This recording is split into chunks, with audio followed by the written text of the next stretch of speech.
வெந்துருச்சு பாருங்க. கலரை பார்க்கும்போதே நாக்கை சுண்டி இழுக்குது சாப்பிடணும் போல். ஹாய் ஃப்ரெண்ட்ஸ், இன்றைக்கி நம்ம விரால் மீன் பிடிச்சி நம்மளே க்ளீன் பண்ணி சிம்பிளாக டேஸ்டியாக ஃபிஷ் ஃப்ரை எப்படி பண்ணலான்னு பார்க்க போகிறோம். வாங்க வீடியோக்குள்ளே போகலாம். ரொம்ப சிம்பிளான ஃபிஷ் ஃப்ரை தான் பண்ண போகிறோம். நம்ம இப்போ பிடிச்சிட்டு இருக்கிறது விரால் மீன் தாங்க. பாருங்கள், பிடிக்கிறதுக்கே எவ்வளோ கஷ்டமாக இருக்குது. பிடிச்சாலே வளவலன்னு வலிக்கிட்டு ஓடுங்க. ஆனால் ரொம்ப டேஸ்டான மீன், சாப்பிட்றதுக்கு ரொம்ப அருமையாக இருக்கும். அதிகம் முள்ளே இருக்காது, ஆனால் கொஞ்சம் காஸ்ட்லியான மீனுங்க. விரால் மீனை பொறுத்த வரைக்கும் தண்ணியே இல்லைனாலும் பரவாயில்லைங்க, மேலே ஈரப்பதம் மட்டும் இருந்துச்சுன்னா போதும், 2-3 நாளைக்கு சாகாமல் உயிரோடு இருக்கும். பாருங்கள், பிடிச்சாச்சு. ரொம்ப கஷ்டம். அது வாயை திறந்தா வாய் ஃபுல்லாக பல்லாக இருக்குங்க. அதுதான் இதில் இருக்கிற ரொம்ப பெரிய கஷ்டம். இப்படியே நீங்கள் வச்சுருந்தீங்கன்னா கூட 3 நாளைக்கு ஒன்றுமே ஆகாதுங்க. ஃபஸ்ட்டு பார்த்தீங்கன்னா இந்த மீனை அப்படியே தொடும்போது பார்த்தீங்கன்னா அப்படியே பிசுன்னு இங்கே பார்த்தீங்கன்னாலே தெரியும் உங்களுக்கு, அந்த ஜெல்லு மாதிரி வரும். அப்படியே பிடிக்கும்போது உங்களுக்கு வலிக்கிட்டு ஓடும். அதனால் இது மேலே மண், சாம்பல் இல்லைன்னா தூள் உப்பு இருக்கு இல்லையா, அதை போட்டு அந்த கிரிப்னஸ்க்காக இந்த மாதிரி அப்ளை பண்ணிக்கோங்க. அப்ளை பண்ணிவிட்டு க்ளீன் பண்ணும்போது உங்களுக்கு ஈஸியாக இருக்கும். இது நீங்கள் உயிரோடு வாங்கினா தான் டேஸ்ட் இருக்கும். இறந்துருச்சு அப்படின்னா இந்த மீனுக்கான வேல்யூவே கிடையாது. சிசர் வச்சு கட் பண்ண போகிறோம்.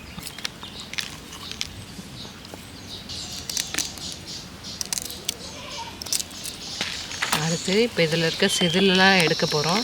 இப்போது இந்த மாதிரி கத்தி இருந்தாலும் நீங்கள் வந்து யூஸ் பண்ணி எடுத்துக்கலாம். அப்போ வந்து உங்களுக்கு ஈஸியாக இருக்கும். இந்த மாதிரி கொஞ்சம் சொரப்பாக இருக்கணும். இல்லை அப்படின்னா இந்த மாதிரி தான் எங்கள் வீட்டில் இருக்குது அப்படின்னா இதை வச்சும் நீங்கள் க்ளீன் பண்ணிக்கலாம். ஆனால் கொஞ்சம் சொரப்பான கத்தியாக இருக்கணும். அது இப்போ தான் உங்களுக்கு செதிலெல்லாம் க்ளீன் ஆகி வரும். விரால் மீனோட செவிலை பிச்சை எடுக்க போகிறோம். உள்ளே 2 விரலை விட்டு ஃபோர்ஸ்ஃபுல்லாக இழுக்கணும், அப்போ தான் வரும். வந்துருச்சுங்களா? இப்போது இந்த செவில் 2யும் இங்கே இந்த செவிலுக்குள்ளே விரலை விட்டு வந்து இப்போ பிச்சை எடுக்க போகிறோம்.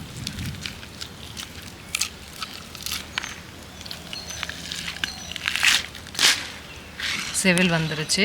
இதையும் பாருங்கள், அதோட பற்கள் பாருங்கள், உள்ளாரையும் இருக்கும், இந்த தாடையிலையும் அதோட பற்கள் இருக்கும். பார்த்தீங்கனாலே தெரியும். இங்கே பாருங்கள் எவ்வளோ பெரிய பற்கள் இருக்குது. இது பிடிக்கிறதும் ரொம்ப கஷ்டம். இது வந்து உயிருள்ள மீன்களை மட்டும்தான் சாப்பிடும். இது மீனோட முட்டை. இதுதான் 2 டியூப் மாதிரி இருக்கும் இந்த மீனில். இதில் வந்து லட்சக்கணக்கான முட்டைகள் இருக்கும். நான் உங்களுக்கு கட் பண்ணும்போது கரெக்டாக முட்டையை வந்து எடுத்து காட்டுறேன். விரால் மீனோட வேஸ்ட்டு இதுதான் கசக்கக்கூடியது. இதை தான் முக்கியமாக மீன்கள்லேருந்து எடுக்கணும்னு சொல்லக்கூடிய ஒரு உறுப்பு.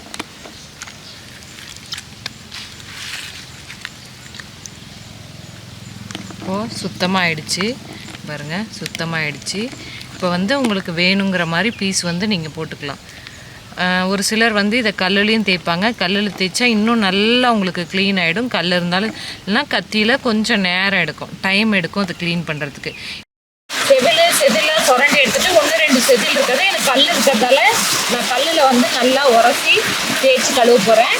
இல்லைன்னா கொஞ்சம் பொறுமையாக நீங்கள் வந்து செதில்லாம் எடுத்துகிட்டு திரும்ப ஒரு தடவைக்கு 2 தடவை கத்தி வச்சு சுரண்டி எடுத்துட்டிங்கன்னா உங்களுக்கு அந்த செதில்லாம் போயிடும். இந்த மாதிரி சொரப்பாக இருக்கணும். கல் வளவளப்பாக இருந்தால் எதுவுமே வராது.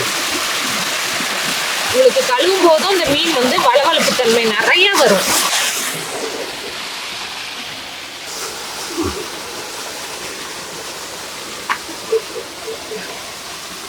இப்போது மீன் எப்படி கட் பண்ணலாங்கிறத பார்க்கலாம். ஓகேவா? இப்போது கட் பண்ணதால் இந்த இதெல்லாம் பிச்சதால் உங்களுக்கு கட் பண்ணுறதுக்கு ஈஸியாக இருக்கும். நான் வந்து தலையை முழுசாக போடுவேன். உங்களுக்கு வேணும்னா இந்த சைடில் இருக்க செதில் கட் பண்ணிவிட்டு போடலாம்.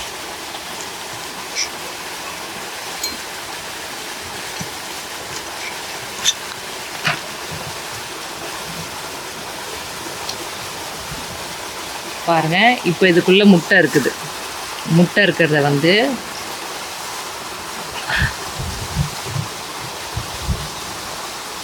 இதுதான் மீனோட முட்டை.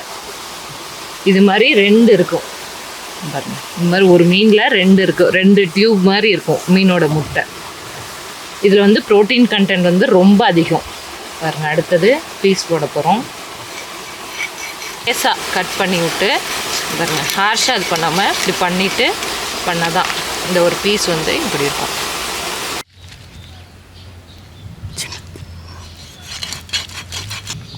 இப்போ மீனை கட் பண்ணி வச்சு லாஸ்ட்டாக உப்பு போட்டு கழுப்புறோம்.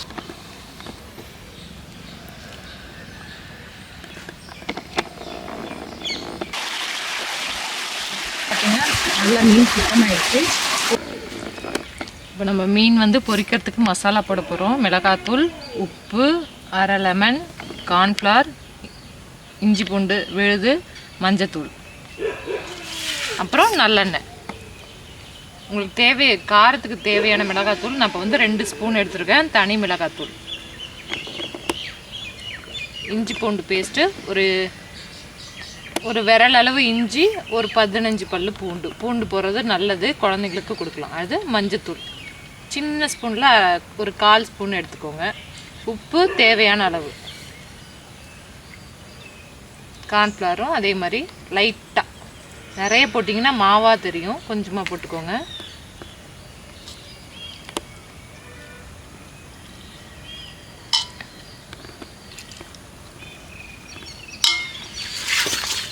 ஃபஸ்ட்டு நல்லா பெசரிக்கோங்க.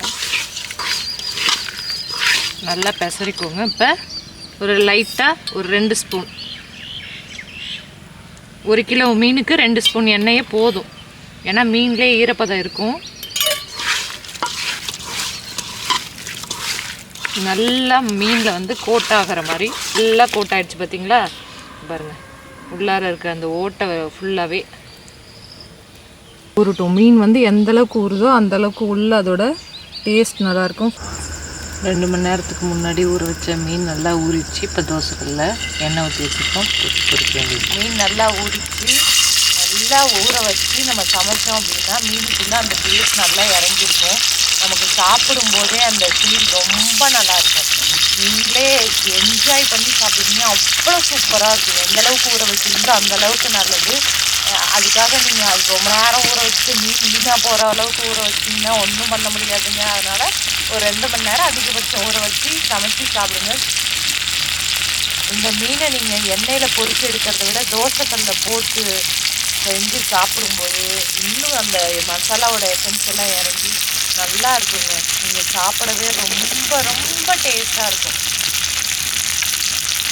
மற்ற மீனை கம்பேர் பண்ணும்போது விரால் மீனுக்கு மார்க்கெட்டில் எப்போவுமே டிமாண்ட் அதிகம். ஏன்னா மற்ற மீனை விட இந்த மீனோட டேஸ்ட்டு டிஃப்ரெண்ட்டாக தெரியும். இந்த மீனை சாப்பிட்டவங்க எப்போவுமே இந்த மீனை சாப்பிட மாட்டேன்னு சொல்லவே மாட்டாங்க. அந்த அளவுக்கு டேஸ்ட்டு நல்லா இருக்குங்க. இந்த மீனில் வந்து கொழுப்பு சத்து ரொம்ப கம்மி. உடல் எடையை கம்மி பண்ணணும்னு நினைக்கிறவங்க இந்த மீனை அதிகம் எடுத்துக்கலாம். மீன் ஒரு பக்கம் வந்துருச்சு, இன்னொரு பக்கம் திருப்பி போடணும். மீன் ஒரு பக்கம் வெந்துருச்சு பாருங்கள், நல்லா இருக்குது பார்க்கவே. இந்த மீனில் அதிகம் முள் இருக்காது, 1-2 முள் தான் இருக்கும். அதனால் நம்மளே பார்த்து குழந்தைங்களுக்கு கொடுக்கலாம். டேஸ்ட் நல்லாயிருக்கும், குழந்தைங்களும் விரும்பி சாப்பிடுவாங்க. முள் அதிகம் இருக்காது, 1-2 இருக்கும். அதை மட்டும் பார்த்து கவனமாக எடுத்து குழந்தைங்களுக்கு கொடுக்கணுங்க.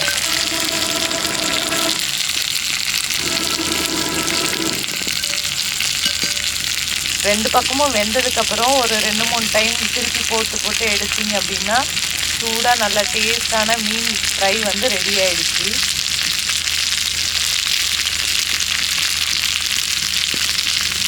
மீன் நல்லா 2 சைடும் திருப்பி போட்டு வேக வச்சாச்சு. நல்லா வெந்துருச்சு பாருங்கள். கலரை பார்க்கும்போதே நாக்கை சுண்டி இழுக்குது சாப்பிடணும் போல். ரெடி ஆகிடுச்சு, வாங்க சாப்பிட்லாம்.